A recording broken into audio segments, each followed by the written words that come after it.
Hi everyone, welcome to Adventures with Raven and Rowley. I'm Raven and this is Rowley. For the previous 5 years we've lived in an RV full time, a Class A and then a fifth wheel, equal amount of time. And then I converted a 6x12 cargo trailer, which we've been living in full time for the past 9.5 months. Last week I talked about nomadism. Well, it was the week before last. I talked about nomadism and homelessness, and I asked if I was homeless. This week I'll talk about my new teeth and the strange stuff that happened this past week. If you're curious, please join us on this journey and continue to watch.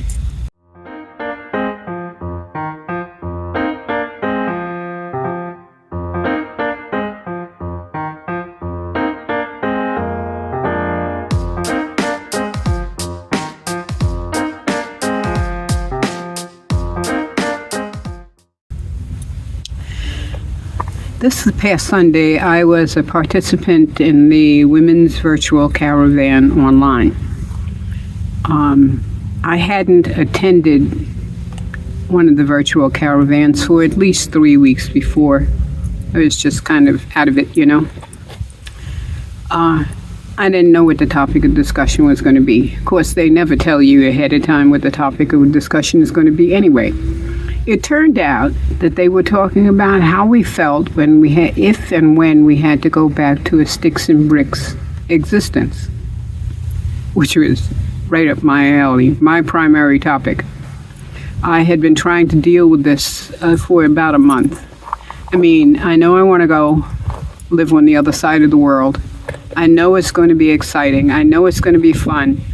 And you know, you don't like to give up what you planned for, you know. Anyway,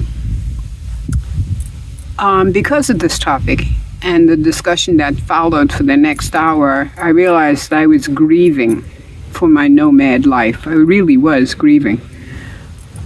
For those of you who don't know, I've been invited by my middle daughter, and I accepted a 3-year stay in another country. I'll be 82 when I get back to set up my homestead. I won't be able to visit the land that I just purchased until I return, so I won't see it until it's paid off and I get back to the United States. The thing is that I give up my perceived freedom, you know. Freedom is a big thing for me. I've been taking care of someone since I was about 5 years old. I remember standing on a chair, lighting the stove with a match and cooking dinner, you know. I'm 79 now, and I just got free about 4 years ago. And for the first 3 of those 4 years, I tried to conform, to fit in, to be part of society. Be part of something.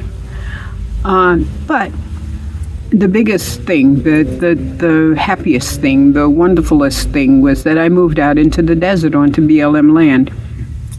And that was almost 10 months ago, 9.5, 10 months.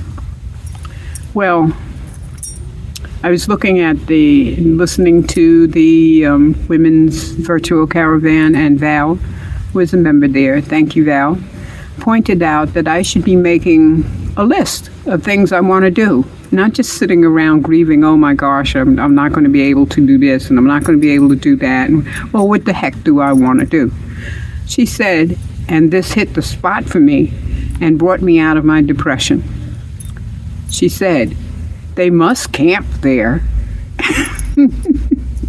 Actually, they do. They call it wild camping, but you have to do it above the tree line. We call it dispersed camping or boondocking, but same deal. So I asked my daughter if she liked camping. She said not particularly. Probably with that tone of voice too, because we were talking over the text, you know. She said that she didn't know anyone who does camping other than the Romany. I lost it. I started laughing. I said, so, okay, so, yeah, I'm a wild thing. What can I tell you, you know? I say, I guess that's what I am, aren't I? And she said, well, she didn't think the Romany would think so. Neither would anybody else. They just think I was strange. So I said, are you sure? You made a great decision inviting me over there to meet your friends and whatnot. You know, we're talking about your mother here. You know, she's crazy. And she said, yep, so long as you don't start begging in the streets, you'll be okay. Well, that was never my intention, but I lost it anyway. By this time, I was almost on the floor laughing. You know, yeah, I could just see this now. I don't think these people are ready for me, but I'm going anyway. So, to change the subject, I had the last of my teeth pulled on Monday. I am in pain. I have no more of my own teeth, my teeth that I grew in my head. They took out 8 teeth on the bottom here, and it is in serious pain. I took out the teeth Wednesday. Today's Friday. I took out the teeth on Wednesday, and I cannot put them back in. They are so painful. It's ridiculous. When I finish my video today, I'm calling the dentist and see why it shouldn't be this way. When I had my top teeth taken out 20 years ago, 15 years ago, whenever it was, I don't remember them hurting like this. This is terrible pain. So anyway, I don't have my bottom teeth in. So if you see my gums, you know why. Okay? I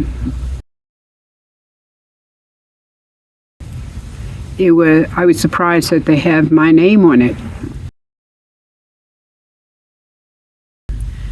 I haven't had good-looking teeth since I was about 14 years old. When I cracked the top front tooth. And then I got caps, and then the caps discolored, and then, you know, it was just on and on and on and on. I'm glad to have these rotten teeth out of my head.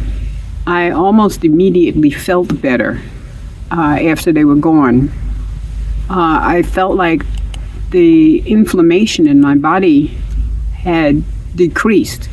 Now I'm beginning to feel like something took root, and I probably need an antibiotic. So I'll have to call the doctor later. The thing is that I probably had all kinds of inflammation and whatnot caused by rotten teeth since I was 14 years old. And I'm 79 now, you know. That's a lot of years.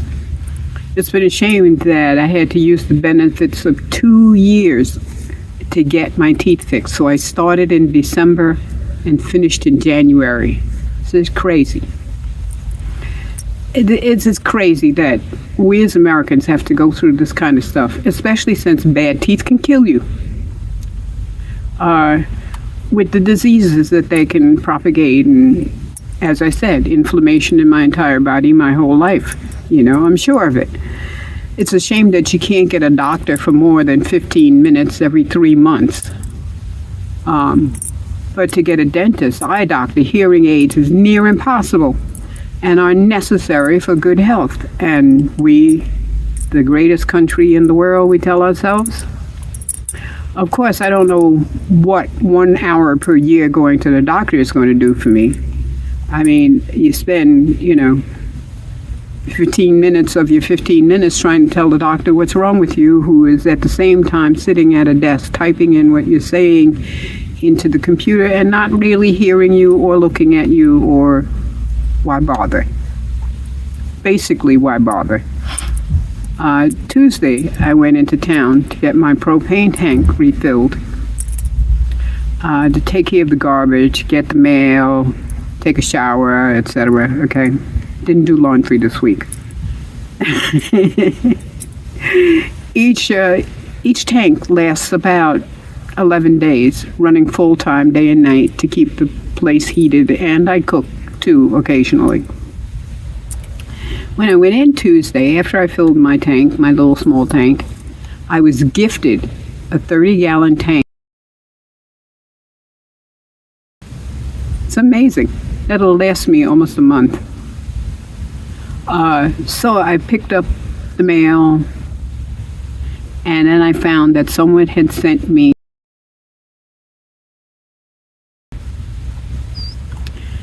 it's not a real diamond, nor is it real precious metal. I've had 3 previous proposals within the last year, and I smile, and I'm sorry. I can't help it, and I laugh.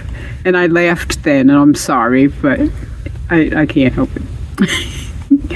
I had to turn them down. Well, I don't want to be married, first of all. I did that 3 times. I've been married 3 times, okay? Obviously, I'm the bad seed in those marriages, as I'm the only common denominator, and 2 of those 3 marriages, they are with their current wives for over 30 years, over 20 years, so it's got to be me, okay? I don't want to compromise again. I'm selfish that way. I'm feeling very selfish that way. I mean, I finally am free. I'm finally free. I'm very flattered, though, that anyone would want to marry a 79-year-old woman, especially as one as ornery as me. Although I don't know if I'm ornery, but I'm just, don't bother me. Okay. So you want to know where I'm going, right? And why I'm studying French. Yesterday, I was approved by the Swiss government. I'm waiting for approval and background checks, security checks for the American government. Since my daughter works for the government, I need security. I will have to go to the Swiss consulate when I get to New York City to bring that letter of approval to get a visa for an extended stay in Switzerland. My new luggage, my daughter told me, said she bought it for me, will arrive on Monday. I don't know where I'm going to put it, but it'll arrive on Monday. Switzerland is surrounded not only by the Alps, imagine camping in the Alps, but by 5 countries: Austria, France, Germany, Italy, and Liechtenstein. I want to go see the Eiffel Tower. It's only 4 hours away. I train, no less, by public transportation. Their public transportation is superb, okay?